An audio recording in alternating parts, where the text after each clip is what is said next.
Washington, D.C. Maybe you've heard of it recently. Of course, a place with such a remarkable, contentious, even violent history would have ghosts nearly around every corner. Let's take a look at some of the ghost stories of Washington's most famous address, the White House.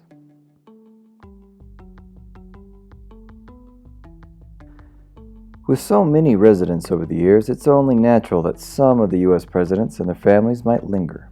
President Andrew Johnson, who lost one of the nastiest elections in history to John Adams before winning the presidency 4 years later, seems unwilling to let go. Jackson's spirit has been reported stomping through the halls, swearing and disparaging his political enemies. His bedroom, known as the Red Room, is said to be one of the most haunted rooms in the White House. Jackson has been seen lying in his old bed, letting out a sudden laugh that can be heard throughout the building. While Jackson gets a nice bed, poor President William Henry Harrison is stuck in the attic. Harrison was the first president to die in office, succumbing to pneumonia only 1 month after taking office in 1841. Why he's in the attic is a very good question.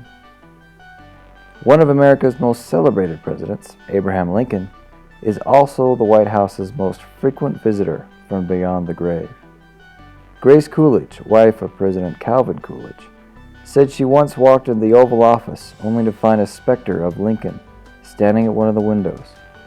He seemed to be staring out across the Potomac, perhaps toward the Civil War battlefields beyond. Lincoln's ghost was seen many times during the Franklin Roosevelt years. The Netherlands Queen Wilhelmina reportedly answered a knock on her door.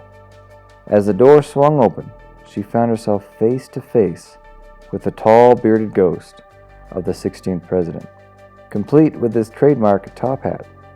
The Queen fainted at the sight.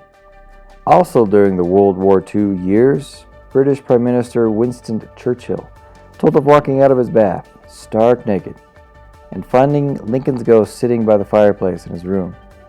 I'm sure that was a shocking sight for both men.